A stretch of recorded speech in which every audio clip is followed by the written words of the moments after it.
మీ వ్యాపార ప్రకటనలకు ఇంటర్వ్యూల కొరకు ఇప్పుడే సంప్రదించండి 9539345345. నమస్తే. సామాన్యుడి చేతిలో సామాజిక అస్త్రం నెంబర్ 1 న్యూస్కి స్వాగతం. నేను రవీంద్ర. ఆంధ్రప్రదేశ్ రాష్ట్ర రాజకీయాల్లో ఇప్పుడు చాలా కీలకమైనటువంటి పరిణామాలు చోటు చేసుకుంటున్నాయి. ముఖ్యంగా తెలుగుదేశం పార్టీ, జనసేన, భారతీయ జనతా పార్టీ ఈ 3 పార్టీల కలయికతో ఆంధ్రప్రదేశ్లో కూటమి చాలా పటిష్టంగా ఉంది. దానికి తోడు జనసేన చాలా బలంగా మారింది. ఒక బలమైనటువంటి శక్తిగా, రాజకీయ వ్యవస్థగా మారుతూ వస్తుంది. ఇటువంటి క్రమంలో రాష్ట్ర రాజకీయాల్లో కాంగ్రెస్ పాత్ర ఏంటి అనే దాని గురించి మాట్లాడితే జీరో అని చెప్పొచ్చు. ఎందుకనంటే కాంగ్రెస్ పార్టీ హైకమాండ్ ఆలోచన చేసినటువంటి విధానం ఒకటి, కానీ రాష్ట్రంలో జరుగుతున్నది ఒకటి. చాలా కీలకమైనటువంటి అంశాలుగా దీన్ని మనం తీసుకోవాలి.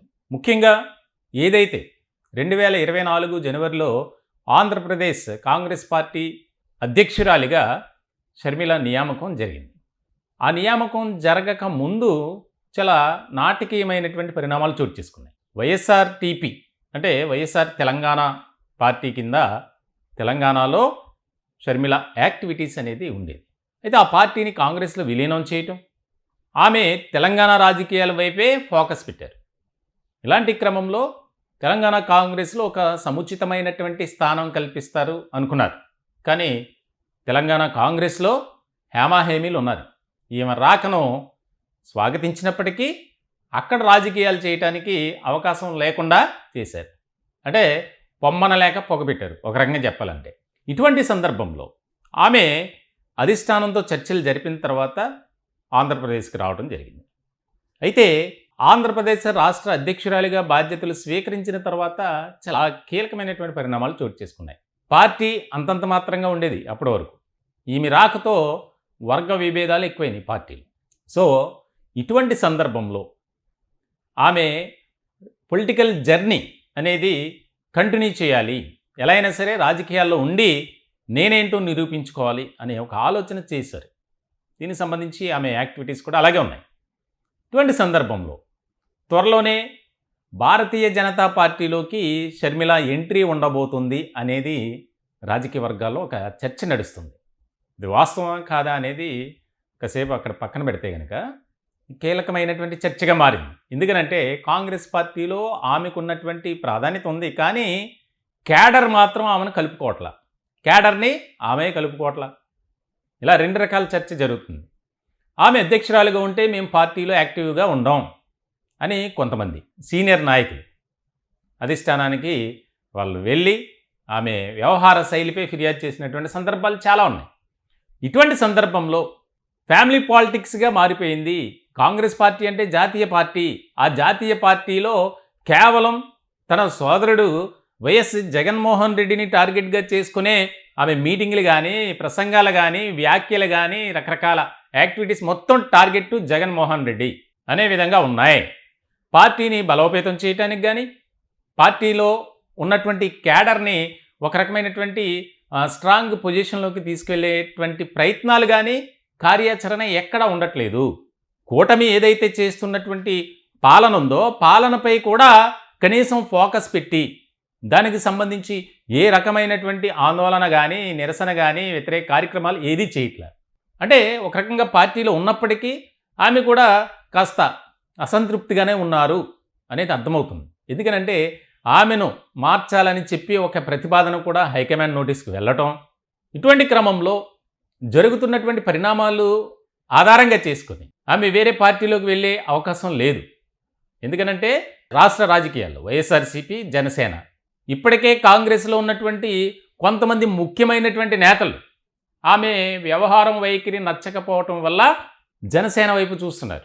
ఏదైతే కాపు నాయకులతో పాటు మరికొన్ని సామాజిక వర్గాలకు సంబంధించి కాంగ్రెస్లో నిశ్శబ్దమైనటువంటి వాతావరణంలో ఉన్నటువంటి నాయకులంతా అటువైపు చూస్తున్నారు. కొంతమంది నాయకులు తాజాగా నాగబాబుని కలిశారు, పార్టీలోకి రావటానికి రూట్ మ్యాప్ను సిద్ధం చేసుకుంటున్నారు అనేది చర్చ జరుగుతుంది. ఇటువంటి క్రమంలో తానుండగా కాంగ్రెస్ పార్టీ ఖాళీ అయిపోతే అదొక రకమైనటువంటి అపవాదు నా మీద పడుతుంది. కాబట్టి పార్టీకి గుడ్ బై చెప్పి ఏదేమైనప్పటికీ భారతీయ జనతా పార్టీలోకి వెళ్తే మనకు కాస్త లాభం ఉంటుంది, అలాగే ఒక రకమైనటువంటి మైలేజ్ ఉంటుంది అనేది. వాస్తవంగా ఆమె పొలిటికల్ జర్నీ చూస్తే గనక తన సోదరుడు పెట్టినటువంటి పార్టీ వైఎస్ఆర్సీపీలో చాలా కీలకమైనటువంటి పాత్ర పోషించారు. ఆమె పార్టీని భుజాన వేసుకుని జగన్మోహన్ రెడ్డికి ఎదురైనటువంటి ప్రతికూలమైనటువంటి పరిస్థితుల నేపథ్యంలో తల్లి చెల్లి ఏ రకంగా ప్రయాసపడ్డారో శ్రమపడ్డారో మనం చూసాం. పార్టీని లీడ్ చేశారు, పాదయాత్ర కంటిన్యూ చేశారు, రకరకాల యాక్టివిటీస్ని ఆమె చేసినటువంటి తరుణం. సో ఇలాంటి సందర్భంలో ముఖ్యంగా షర్మిలకు ఒక చరిస్మా ఉంది రాష్ట్ర రాజకీయాల్లో. ఇలాంటి క్రమంలో కాంగ్రెస్లో మాత్రం ఆమె ఏదైతే నిర్ణయాలు తీసుకుంటుందో, ఆమె వెళ్తున్నటువంటి విధానం ఉందో, ఆమె మాట ఎవరో కూడా కనీసం లెక్క చేయట్లేదు, పట్టించుకోవట్లేదు అనేది బాగా వినిపిస్తుంది. ఇటువంటి తరుణంలో ఆ పార్టీలో ఉండటం కంటే మనం ఆల్టర్నేటివ్ అనేది చూసుకోవటం బెటర్ అనేది. ఎందుకంటే జనసేన వైపు చూస్తే ఆ పార్టీలోకి ఎలాగో రానివ్వరు, మనం వెళ్ళినా ఉపయోగం ఉండదు అని భావించారు ఏమో తెలియదు. కానీ భారతీయ జనతా పార్టీ పెద్దలతో చర్చలు జరుగుతున్నట్లు మనకు తెలుస్తుంది. ఎందుకంటే భారతీయ జనతా పార్టీ రాష్ట్రంలో ఉన్నటువంటి నాయకులతో షర్మిల కాస్త సాన్నిహిత్య సంబంధాలు కలిగి ఉన్నారు. ఇటువంటి క్రమంలో ఇదొక ముఖ్యమైనటువంటి పరిణామంగా మారింది. భారతీయ జనతా పార్టీలో మనం వెళ్ళటం వల్ల ఏదో ఒక పొజిషన్ ఇస్తారు, రాష్ట్ర రాజకీయాల్లో మనకంటూ ఒక ప్రాధాన్యత దక్కుతుంది. కాబట్టి ఆ పార్టీలో ఉంటూ మనం ఫైట్ అనేది చేద్దాం. ముఖ్యంగా తన వారంతా యుద్ధం అంతా తన సోదరుడు జగన్ మీదే.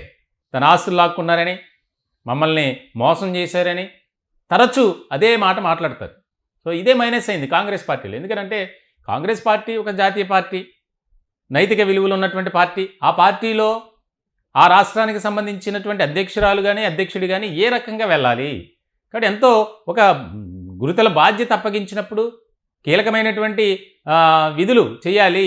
దానికి సంబంధించి అవన్నీ విడిచిపెట్టి సొంత కుటుంబంలో రాజకీయాలు లేదా తన సోదరుని టార్గెట్గా చేసుకుని మాట్లాడటం వల్ల కాంగ్రెస్ పార్టీ మరింత పతన స్థాయికి వెళ్ళిపోయింది అనేది కూడా ఒక చర్చ జరుగుతున్నటువంటి నేపథ్యంలో. అంటే వాస్తవంగా చెప్పాలంటే షర్మిల తీసుకునే నిర్ణయాలు కానీ ఆమె వెళ్ళే విధానం కానీ ఎవరు కూడా సపోర్ట్ చేయట్లేదు. కాంగ్రెస్ పార్టీలో ఉన్నటువంటి మహిళా నేతలు కానీ అలాగే కొంతమంది కీలకమైనటువంటి నేతలు. సో ఇటువంటి సందర్భంలో ఆమె ఆలోచన తన సన్నిహితుల దగ్గర కూడా డిస్కస్ చేసినట్లు తెలుస్తుంది. ఈ మధ్య తరచూ ఢిల్లీ వెళ్ళటం, దానికి సంబంధించి భారతీయ జనతా పార్టీ పెద్దలతో భేటీ కావటం కూడా జరుగుతుందనేది ఒక టాక్ నడుస్తుంది. ఎందుకంటే విజయసాయిరెడ్డితో షర్మిలకు ఒక మంచి సంబంధం ఉంది. అంటే ఒక రకమైనటువంటి ఫ్యామిలీ ఫ్రెండ్గా విజయసాయిరెడ్డి ఎప్పటి నుంచో వైఎస్ కుటుంబంతో చాలా దగ్గరగా ఉంటారు. కాబట్టి బాబాయ్ అని పిలుచుకునేటువంటి స్వతంత్రం షర్మిలకు ఉంది విజయసాయిరెడ్డి అని.